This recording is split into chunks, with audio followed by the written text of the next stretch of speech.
Hello, everyone. Welcome. Good afternoon. Good morning for some of you on the West Coast. Today, we are going to be presenting on maintaining cybersecurity and compliance with a focus on the financial sector. So joined here today is Netwrix and MDS.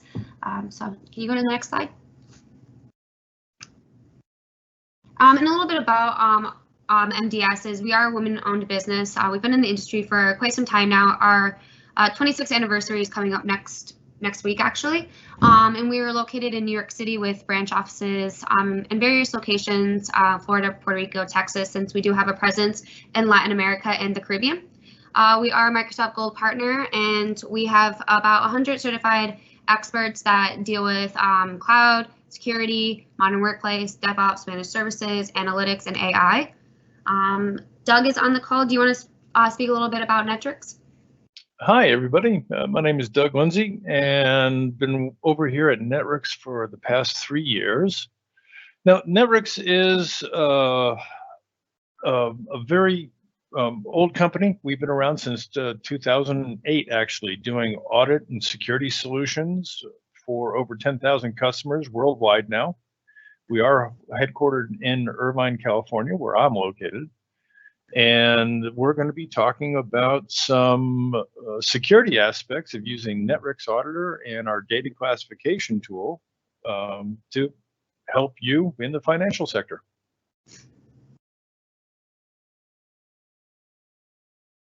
Next slide. So today, as Doug mentioned, he is with Netwrix. He's an enterprise executive, and also joining us is Ash Marcos. He is our CISO here at MDS. So welcome, Ash. Yeah, good afternoon, everyone. My name is Ash Marcos. I've been with MDS for about 4 or 5 years now. I'm responsible for the cybersecurity and compliance practice, ranging from security assessment to properly implementing the technical controls, and then assisting customers with different compliance. And one of the key partner we use is Netwrix. And Doug. Next slide. So yeah, Doug, I'll hand this off to you. And Ash will be joining in as it's a virtual roundtable. And just let everyone know the Q&A is open. So as you think of questions, you can definitely put them in the chat, and I'll field them for you. Excellent. Well, thank you very much, everybody, for joining us. Now, I've been with Netwrix for 3 years. I work in the enterprise space, which would include companies with 7,500 or more employees. So what we're going to be talking about today is looking at the Netwrix solutions, also the StealthBits solution, since Netwrix acquired StealthBits back at the beginning of January timeframe. So the data that I'm coming up today is going to be covering some information that we provided last April at the beginning of the pandemic with our Remote Workers 101 series. And if you do want to see any of that information, you can find it on our website. But we're going to be talking about some of the use cases. Also, there are some use cases that my customers have shared with me specifically. So if we like to get into some of that, we can.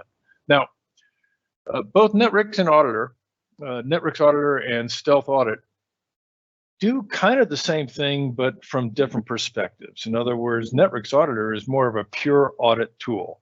So we're giving you the who, what, when, where of any changes within your IT environment, and the permissions are also included with that. Whereas Stealth Audit is coming from a data access governance and permissions standpoint, and they include audit data. Then we also have our Netwrix data classification, which is looking at data discovery, classification, and remediation. And then under the Stealth Audit tool, you have the StealthBits data discovery tool, which again, they do slightly different things. One's a white box, that's Netwrix. The black box, which is StealthBits.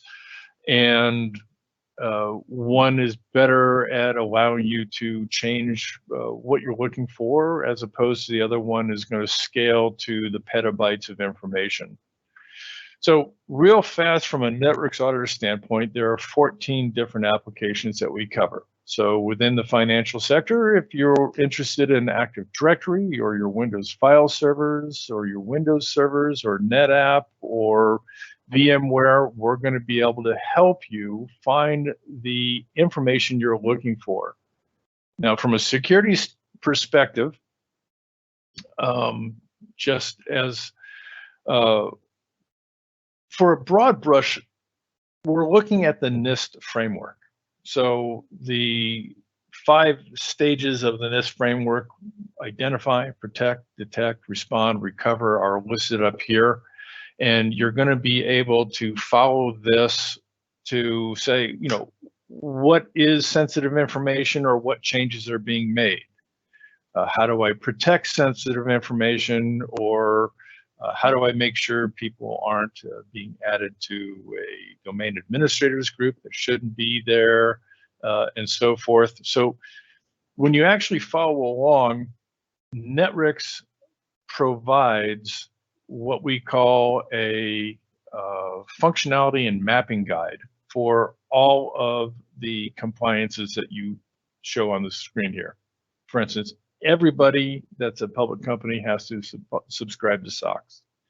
Now, if you don't have any other security compliance standards that you have to meet, usually somebody's going to pick something. And these guidelines are going to help you through the security process by giving you minimum standards. You can always go above those, but you do want to at least meet the minimum standards when we do this. Also, I had created something here that when you pick a particular standard, let's say like NIST 853, that is going to tell you the various modules that those standards require to have a full compliance from a Netwrix auditor standpoint. I mean, you don't have to license everything, but this would assist you if you don't have tools in these other areas to assist with. And then Netwrix Auditor also has what we call free add-ons. Now, the add-ons are there to allow you to get more value out of your current IT spends, like CyberArk or Nutanix or Radius Server or ServiceNow. So anyways,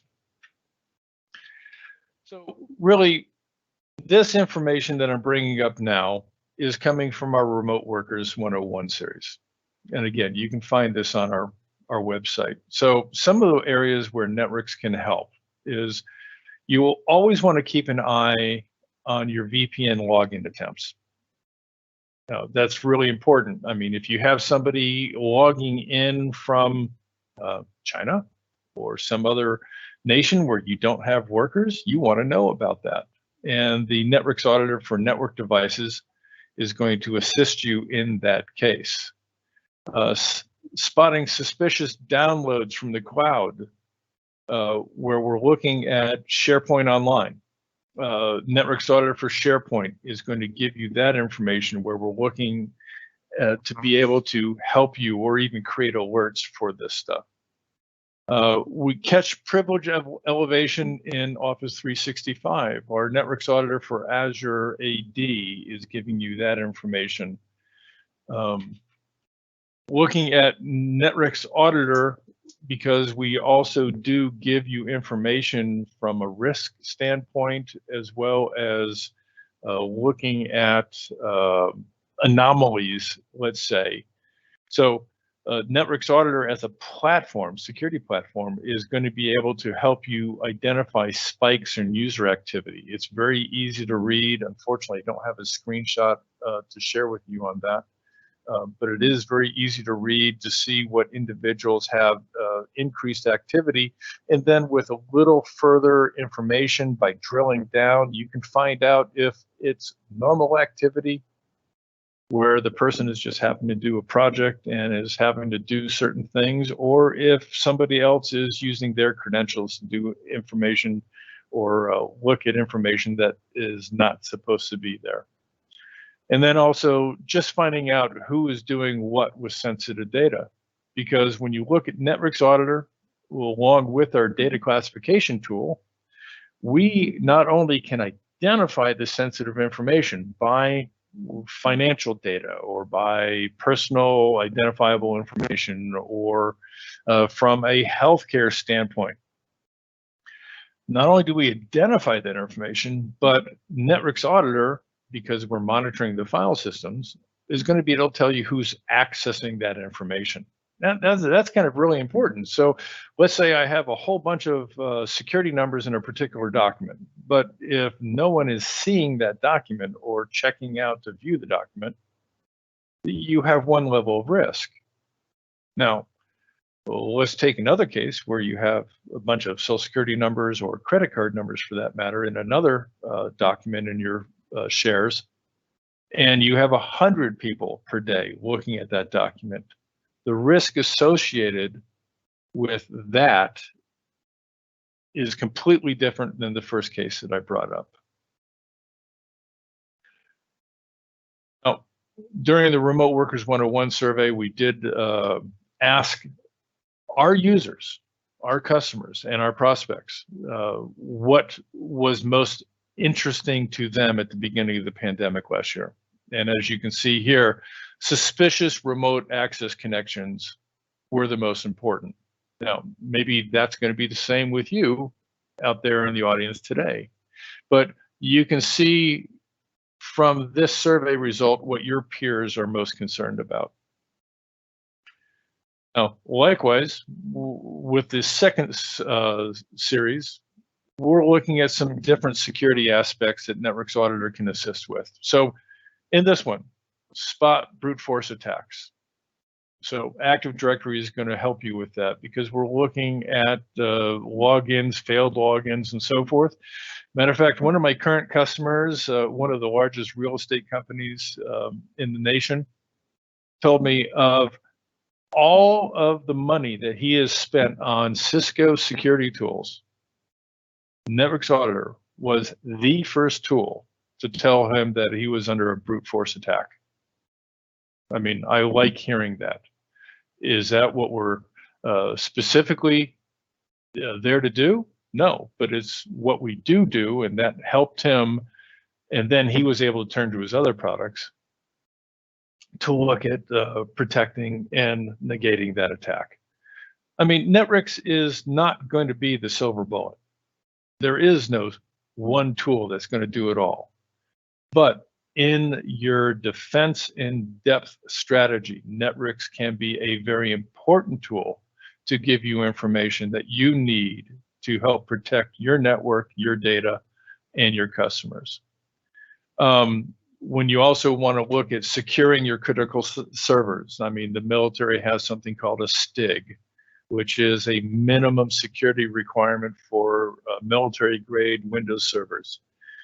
Netwrix Auditor, again, through NIST or the other compliance, help you understand what information you need from your Windows servers to make sure that you can configure them properly to minimize the risk. Again, no tool is going to help you completely eliminate risk, but we're there to help mitigate or reduce the risk. Catching privilege escalations, again, Netwrix Active Directory, because we are looking at permissions that anybody has, whether they're associated to a group membership that an individual has, or implicitly granted by somebody else. And then Netwrix Auditor will tell you who granted that permission. My SE always likes in his presentations to point out in some of the data that we present that somebody was added to an administrator group. They were, that person was granted certain escalations, was given rights to something, and then suddenly was removed from the group. In other words, they were given permissions, they did something that they shouldn't have done, and then those permissions were removed so that there would be less of a trail. In other words, without Netwrix Auditor, you'd never catch that. But with Netwrix Auditor, you do find where the escalations are, and how they can assist you. Likewise, detecting ransomware activity. So with our Netwrix file servers, we include a alert that you can enable within Netwrix Auditor. So what we're looking for is you to be able to tune that alert so that it means something to you in your organization without flooding you with false notifications. I mean, you don't want to have an alert that says anytime somebody deletes a file, notify me. You'd be flooded with alerts, and that doesn't mean anything to you, and you'd start to be the Chicken Little. The sky is falling, and then eventually no one listens anymore. So you tune this so that when a certain number of files are deleted in a certain amount of time, you are immediately notified by email, by Teams, by Slack, or other means. Now, with the alerts that we provide, and I've got an example of this a little later on, we actually show you or give you the ability to have a response action. For instance, another one of my clients activating this alert to detect ransomware was able to write a script. And that script, when triggered, would immediately log the user off and then disable that account. So we minimize the impact.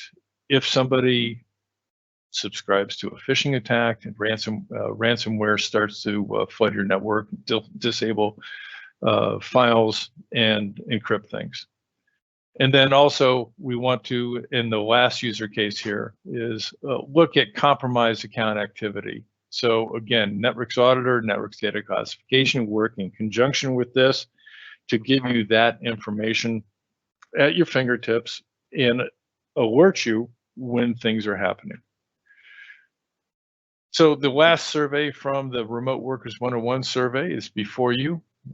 As you can see here, detecting ransomware activity was the most popular response, but also identifying compromised accounts on the prowl or even detecting brute force attacks was very important to the clientele that were attending that particular session. Now, some of the other things that we do provide is our add-ons, which I'd already mentioned to you. So if you're using Splunk, or for that matter, QRadar, or Logarithm, or a generic SIEM, depending on how you pronounce it, that we don't necessarily have a specific name brand integration for. You look at our add-on store, you'll see Splunk, QRadar, Logarithm, and others, even a generic SIEM. So what we're looking at doing is multifold. One, we want to bring context to the data. You don't need a special security person trained in Splunk to read the information that we pass to Splunk for these different applications, because we're putting it in the very simplistic who, what, when, where format. Human readable. But one of the other goals of Netwrix Auditor is to try to streamline things. Now, I do have customers like city governments that have a legal requirement to maintain raw logs in Splunk. But I have other clients who have told me through use cases that they don't have that requirement, and Netwrix is able to save them money, because as you can see down here in the bottom of this screen, the daily index volume of events being almost 5 million events, we're able to be reduced down to literally just over 2,000 events, because we correlate all the information before we transfer it over to Splunk. So what's the data ingest difference? 3,663 megabytes of information versus 3.5 megabytes of information. Now, with Splunk, when you're paying by the byte that you ingest, that's a significant difference. So ingesting your data from Netwrix Auditor to Splunk or any other generic SIEM that you may be using is another security tool to help you understand what's going on from a context of the 14 applications that we cover, as well as other applications that you have ingesting into your SIEM. Also, from a data classification standpoint, Netwrix data classification can work with almost any DLP. Now, what does that mean to you? Well, DLPs have built-in discovery agents that they work, but they don't always work well. Netwrix data classification, coming from a content management standpoint, is one of the most accurate discovery agents or methods on the market today. So by using Netwrix data classification in conjunction with a DLP, you have a greater accuracy in finding the sensitive information in your structured as well as unstructured data. Then Netwrix can tag or append the metadata with security classifications saying what kind of sensitive information was found, and then talk to DLP solutions to pass those tags to the DLP, which actually improves the ability of a DLP to stop the egress of information that is not authorized to be shared, as opposed to allowing it to be shared in an email, to a cloud account, or otherwise. Likewise, Microsoft AIP is something that a lot of people are using today.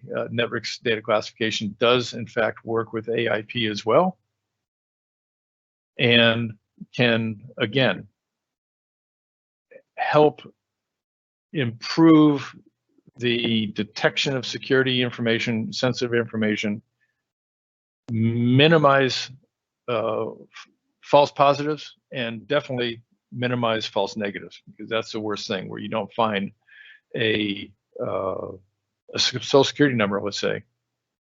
And that's actually happened to one of my clients 2 weeks ago. They were using Microsoft AIP, and they were scanning databases, and they'd been using it for a while. And what they decided to do was encrypt the data when they found a social security number. In doing that, suddenly a contractor is doing some work for them, finds a bunch of social security numbers in plain text, notifies them. So they then turned AIP against that database, and AIP didn't find it. In other words, they were in a 9-digit raw format without the dashes, and AIP just didn't find it. Well, Netwrix Auditor or Netwrix data classification, because you can tune this to include the dashes, not include the dashes, was able to find it immediately, and therefore pass that information over to Microsoft Information Protection, and then they encrypted the data and so forth. So it's not an either or. It's a, we complement your DLP solutions, we complement Microsoft AIP, we complement SIMs and the like to bring you the information you need to go. Now, again, Netwrix add-on store, there's a number of free add-ons here to help you. Again, if you want to pull in the Linux log information, Linux secure user information, whether that be SU or a sudo format, Netwrix will bring it in for you. Great way to extend security, not only with Netwrix, but your other solutions as well. Now, from a simple sales pitch, why choose Netwrix? Well, great value. In other words, we can stand up Netwrix Auditor, we can stand up Netwrix data classification in literally under an hour and be collecting data for you. So we're minimizing your ROI. We're standing it up fast. It doesn't cost a lot to protect yourself. We have tools like the functionality and compliance mapping guides to tell you exactly what reports you need for each compliance standard. It's extremely easy to use. Instead of you pulling up scripts to find information during a security event, we can generally give you that information in minutes rather than hours or days trying to get a shell script working. Broader coverage, 14 different applications. Trusted name in the industry, over 10,000 customers worldwide. And then first-class support. We're open 24/5, so 24 hours a day, 5 days a week, business days, weekends not included, to help you provide there. And then finally, some of the resources that you may want to look at is we do have an in-browser demonstration. Free. We'll look at a sample of running through Netwrix Auditor, Netwrix Data Classification in your browser from the comfort of your own home. We do have free 20-day trials. You can do this on your own. You can download it. We can help you.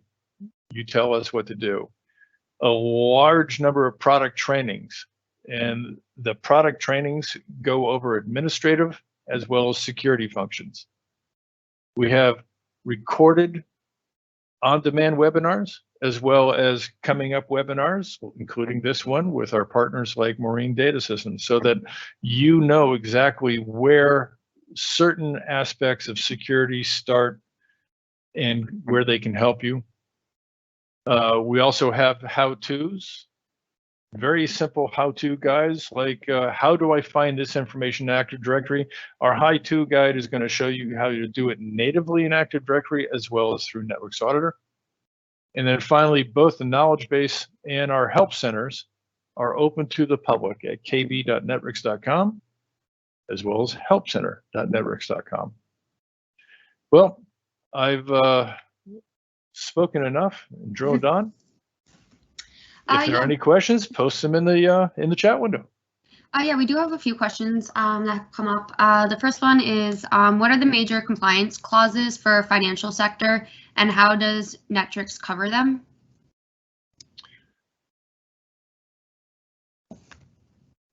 Well, again, that's going to be coming up with like SOX, or when you go to GLBA, the Gramm-Leach-Bliley Act. Those are mappings that we have available to you. And again, some companies, have to do HIPAA, even though they're not a healthcare, just to make sure they're not disclosing their employees' information. So I would first just type in a web browser, Netwrix, and then put in the standard like GLBA. Or if you actually go to one of our browsers, go to a browser, just go to netwrix.com. And I'm going there now, if I can. If you highlight over the solutions in the top white banner, you will then see compliance. Can I share my screen here? Here we go. So from Netwrix Auditor right here, let's refresh this.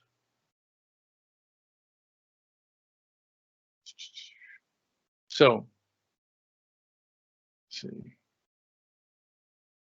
By compliance. So if you click by compliance here, you would get PCI, or where's SOX? So you've got SOX here, you've got GLBA right below it right here.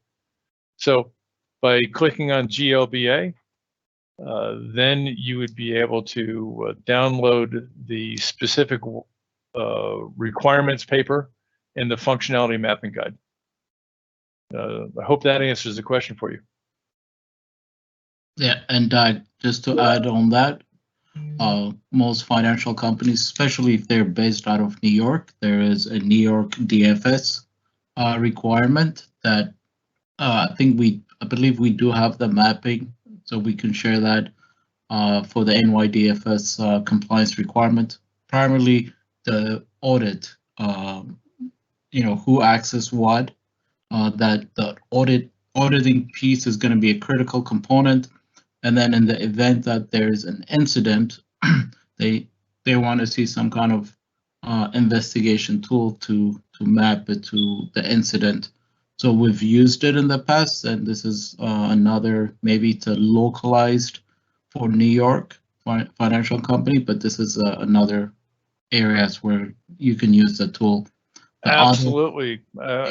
Thank you for bringing that up. Now, if you can see on my screen now, unfortunately, this is something that's not publicly available, but I created my own spreadsheet based on the mapping standards.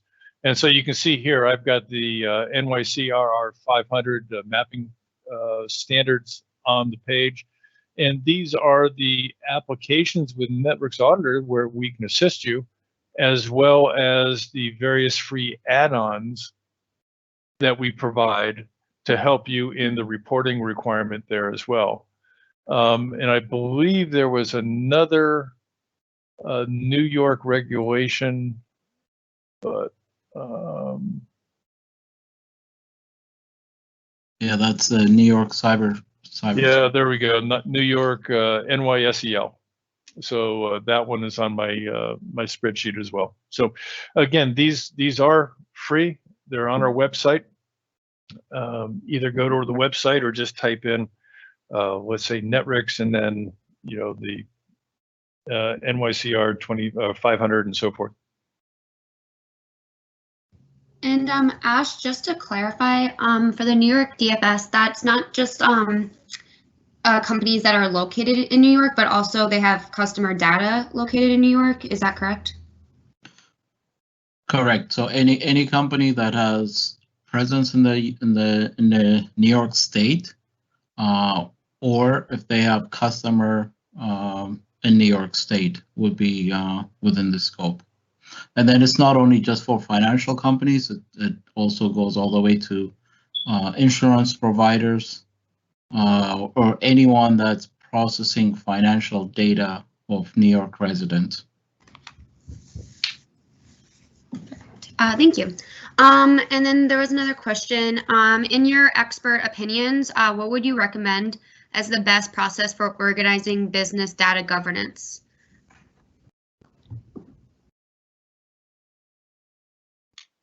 Well, we have a number of tools on our website that can probably help you in that area.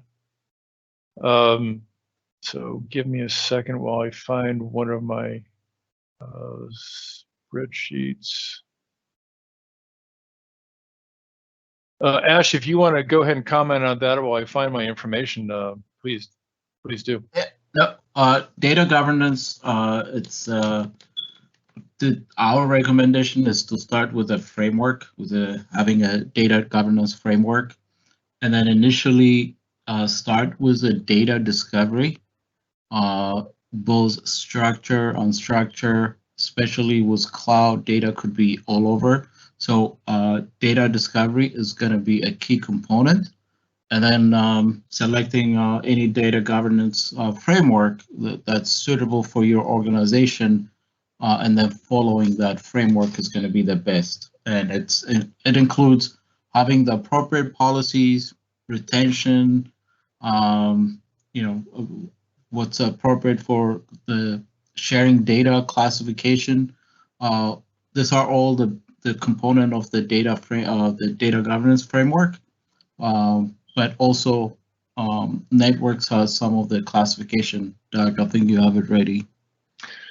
Yeah, so this is one of the emails that I send out to a lot of my clientele here. So as you can see here, we've got a data classification policy template that is available on our website for your use and review.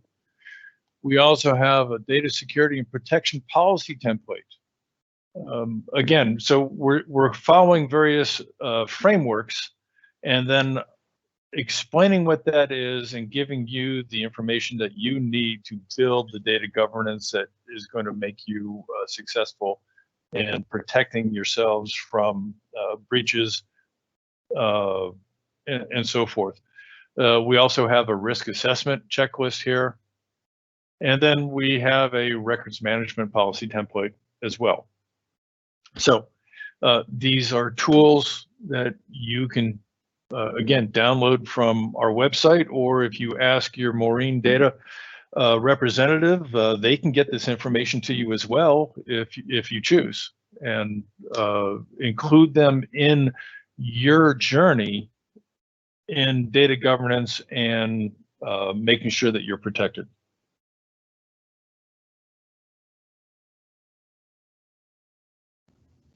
Perfect. Thank you. And then the last question is, should my IT department handle all of the compliance regulations? Ash, you want to go first, or you want me to go first? Yeah, you can go first. So I've actually seen it go many ways, and it depends on your company, and then looking at these policy frameworks and so forth, how you decide to do it. So I do have companies that IT and IT security owns everything. One of the more recent trends that I've seen in the last year plus is that the legal departments of companies are now owning this and directing IT and security and administration in what they have to do and how to report back to legal to make sure that they're covering all the bases. Other companies actually have a data governance team, and they are getting inputs from legal, and then they tell security or other IT departments on how they have to comply or what reports that they have to give them as the roll up and so forth. Ash? Yeah, so compliance is a risk, and it doesn't matter who owns it. It's gonna matter who's gonna own the risk, right? And is IT willing to own the risk if there is a violation? Are they going to be the one that's going to be facilitating that risk, or is it going to be a different department? So the best thing is it needs to be a collaborative effort. The legal team is not going to understand the technical controls that they need to have in place to meet the compliance. So typically where we see it very successful is the legal team, compliance, the business divisions also that could be responsible, and then IT combining. I think that as a team effort, that's where we see it successful. Unfortunately, IT sometimes will be forced to own it. And in that case, what we would recommend is IT to be the facilitator, bringing everyone together, making sure that legal understands there is a risk, and whoever is responsible to accept that risk, in this case, it would have to be legal or the compliance officer, or someone executive within the organization. So IT need to make sure that whoever needs to accept that risk understand it, but they can own it from facilitating and making sure all the compliance controls are implemented. So this is where we see it very successful. And if you want to have further discussion on how we've been advising some of our customers, reach out to us and we can definitely assist you. Perfect, thank you. And I think that was the rest of the question. So Doug, do you mind just going to the next slide? Absolutely. There you go. Yeah, so here's all the contact information. I will be sending out the presentation, so you'll be able to have it. You don't have to write it down or anything right now, but we do have, we have, experts available at any time. So feel free to reach out if you do have additional questions, and then also you can follow us on social media as we always update. And if there's no other questions, I will let everyone get about 15 minutes back into their day. We appreciate you jumping on. We hope you found this informative, and as always, please stay safe. Thank you. Thank you. I look forward to